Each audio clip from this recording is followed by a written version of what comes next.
자, 그럼 우리 저 번호님은 뭐 SF 영화나 아니면 뭐 이런 여러 세계관 같은 것도 또 많이 나오잖아요. 그 중에 야, 이건 진짜 너무 내 기억에 많이 남는다. 정말 인상 깊었던 그런 작품이 있다면 혹시 어떤 작품 꼽아주십니까? 요즘에 좀 생각이 많이 나는 작품은 그 Her라는 작품인데 Her.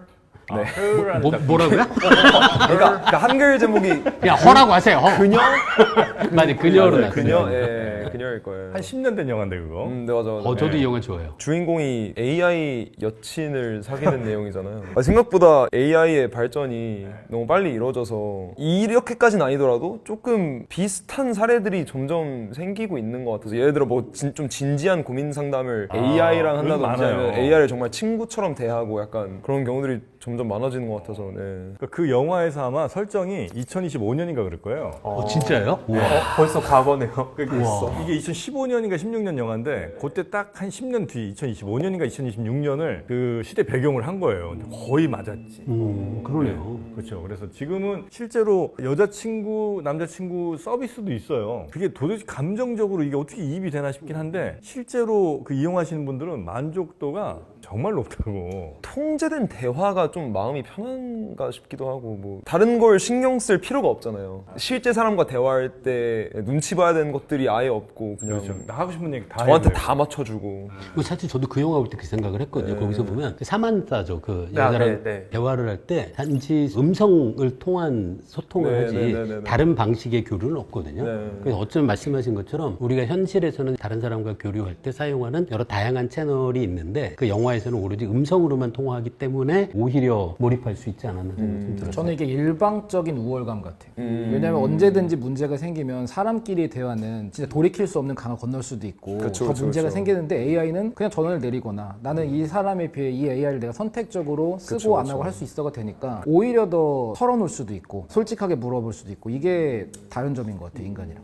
그런 이제 일방적인 우월함 뭐 이런 것도 이제 있을 수 있고 다른 과학자분들께서는 이런 세계관은 참 마음에 든다라든지 아니면 이거 어떻게 이런 생각했지 하는 세계관 같은 거 있다면 어떤 게 좀 있습니까? 저는 그 지금 그 변호님이 그 모자를 쓰고 있는데요. 매트릭스 저 영화 1편 처음 봤을 때 굉장히 충격을 많이 받았어요. 사실은 그 굉장히 많은 고민을 하게 됐는데 우리는 이 세상에 있는 모든 정보를 내가 직접 느낀다라고 생각하는데 사실 이런 모든 감각을 처리하는 거는 두개골 안에 들어있는 우리 뇌일 뿐이잖아요. 네. 그러면 두개골 안에 들어있는 뇌의 입장에선 뇌는 사실은 현실하고 직접 맞닥뜨린 적은 없는 거예요. 항상 외부에서 들어온 감각 정보가 전기 신호로 바뀌어서 뇌에 전달되면 뇌는 그 신호를 보면서 세상이 이렇다라고 해석할 뿐인 거죠. 그래서 매트릭스의 상상이 정말 우리가 살아가는 세상은 우리가 보고 느끼고 걷고 만지는 이 세상이 아니고 우리는 일종의 이걸 통 속의 뇌라고 부르잖아요. 네네네. 통 속의 뇌고 우리에게는 단지 외부의 정보가 전기 자극의 형태로 주입될 뿐이다 라는 상상을 이 매트릭스 영화에서 펼쳐가는데 그 영화를 보면서 아니라고는 생각해요. 그런데 과연 내가 통 속의 뇌가 아니다라는 걸 우리가 정말 확신할 수 있을까? 그런 고민을 하면서 영화를 봐서 제가 굉장히 좋아하는 영화입니다. 전 매트리스에서 다른 게 인상 깊었는데 거기서 그 인간들을 너 통에다 넣고 약간 전력원으로 계속 사용을 하면서 배양을 하잖아요. 그걸 보고 계산을 해봤었는데 인간의 전력량이 그렇게 안 높아요. 문자 메시지 몇 개 보내 120줄 막 이 수준이어서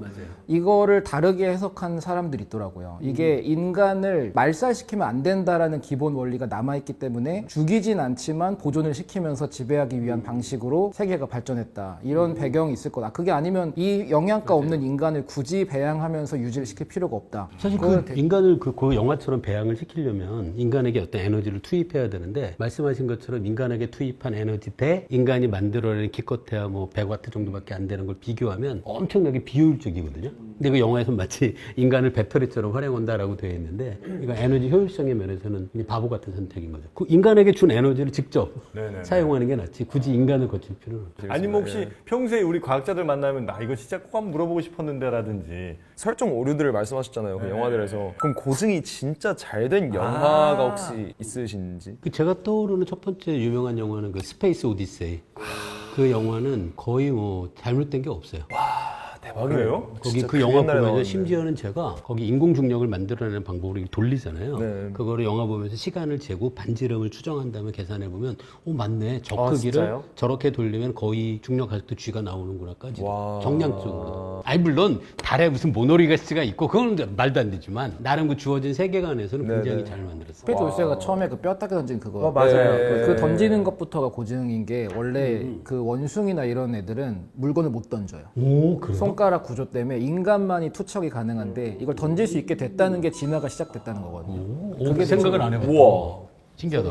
물건을 못 왜 던져. 못 던지지? 던지는 게 인간만의 능력이라 투창이나 돌팔매나 이런 걸로 사냥을 한 거지 얘네는 손이 잡아서 이게 던지는 게 안 돼서 아무리 세게 해도 몇 미터 안 나가 툭 떨어진대요. 그래요? 약간 손보다 발처럼 그렇죠. 이렇게 이 네. 목적이니까 우리가 발로 던지는 거 생각하면 되는 거니까. 던질 수 있는 동물이 거의 없다. 네. 인간 말고는.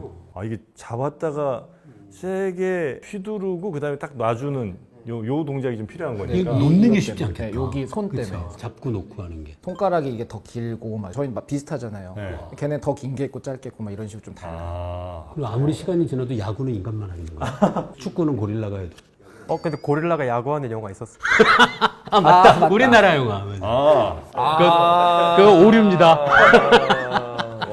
그러네. 고증 잘 된 건 항상 이야기 나오는 게 인터스텔라가 잘 됐다는 인터스텔라. 이야기인데 그것도 이 부분은 아니다라는 분도 있고 여긴 시뮬레이션을 너무 잘했다라는 분도 있는데 그 이상 하기는 불가능하지 않을까라는 생각이. 마션 뭐 이런 것도 잘 됐다고 그러지 않았었어요? 마션은 이제 전 화학자 입장에서 대부분의 SF는 우주를 배경으로 해요. 뭐 양자역학이니 뭐니 아니면 말고식으로 대처가 가능하니까. 근데 화학 관련된 거나 생명과 관련된 거는 오류가 생기면 치명적일 수도 있고 너무 정확하면 정말 재미가 없어져요. 공부가 돼서. 근데 마션이 그런 쪽을 되게 잘 만들어서 항상 이야기 나오는 게 그 화성에서 감자 같은 거 어떻게 키우냐. 제독 같은 작업을 해야 되는데 실제로도 그런 내용들까지도 소설에도 다 자세히 나와서 그쵸. 그거는 정말 잘 써진 작품이라고 저는 생각을 해요. 영화에서는 근데 아마 그 지적은 있더라고요. 그러니까 원래 화성에선 그 정도의 모래 폭풍이 불기 어려운데 워낙 이제 대기가 희박하다 보니까. 근데 이제 모래 폭풍 하나, 요건 좀 약간 잘못됐다. 이런 얘기는 들어본 것 같습니다. 모래 폭풍은 있지 않나요? 모래 폭풍이 있긴 한데 말씀하신 것처럼 대기 밀도가 지구만큼 강하진 않아서 네. 막 이렇게 그 거대한 로켓을 쓰러뜨릴 정도의 강한 태풍이 아마 불긴 어려울 거예요. 사실은 그게 시작이 돼야 주인공이 고립되고 하는 모든 서사가 그쵸, 가능한데 그쵸. 네. 사실 제일 중요한 단계에서의 약간의 허용은 좀 필요한 거죠. 여튼 근데 그 정도의 모래 폭풍은 불지는 않는다. 네, 사실 마션에서 제가 개인적으로 좀 기억에 남는 게 그 사실 화성에 노을 질 때 하늘이 파란색으로 변하거든요. 근데 영화에서는 지구처럼 똑같이 붉은 노을로 표현을 했어요. 화성은 노을이 우와. 파란색이에요? 네, 실제 화성 탐사 로봇들이 찍은 사진들이 많이 있는데 되게 퍼런 하늘색하고 회색 비슷한 색으로 왜 보여요. 그렇죠, 거기는? 거기는 대기가 희박하지만 거기에 먼지가 되게 많아서 우리 지구에서도 약간 미세먼지 많이 낀 날 노을 질 때 보면 좀 보랏빛으로 하늘이 보일 때가 있을 거예요. 그것처럼 먼지에 의한 산란 효과가 겹쳐지다 보니까 오히려 화성에서는 낮에는 하늘이 빨간색. 낮엔 빨개요 또? 왜냐면 붉은 흙 먼지가 하늘을 가득 채우고 있으니까 낮에는 붉다가 노을 들 땐 파란색 이렇게 변하죠. 반대네. 지구에서도 화산 폭발하면 그렇게 돼요. 아. 화산 폭발한 거 낮에는 빨갛고 네네. 저녁은 파란색으로 되고 거기 황 입자랑 이 알갱이 때문에 네네네. 반대로 산란돼가지고 아. 가끔 네네네. 그래서 관찰되는 경우가 있어요.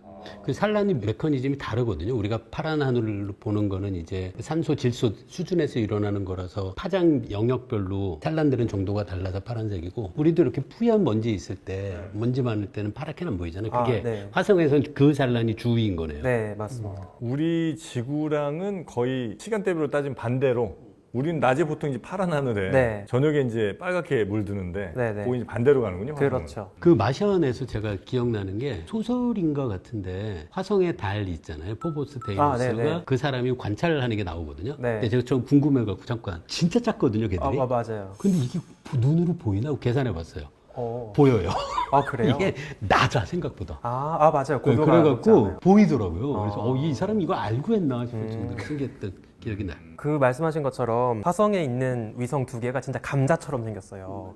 그래서 이 조그만한 애들이 태양 앞을 가리고 지나갈 때 일식도 관측이 돼요. 어. 그 화성 탐사 로봇이 그 화성에서 일식이 벌어질 때 찍은 영상 같은 게 있거든요. 그러면은 그 조그만한 태양 앞으로 더 작은 감자가 쓱 지나가요. 그래서 그 화성에서는 정도 일식. 맞아요. 지구처럼 드라마틱한 달과 태양이 딱 들어맞는 일식은 못 보지만 뭔가 이상한 고구마 감자가 지나가는 건 볼 수 있죠.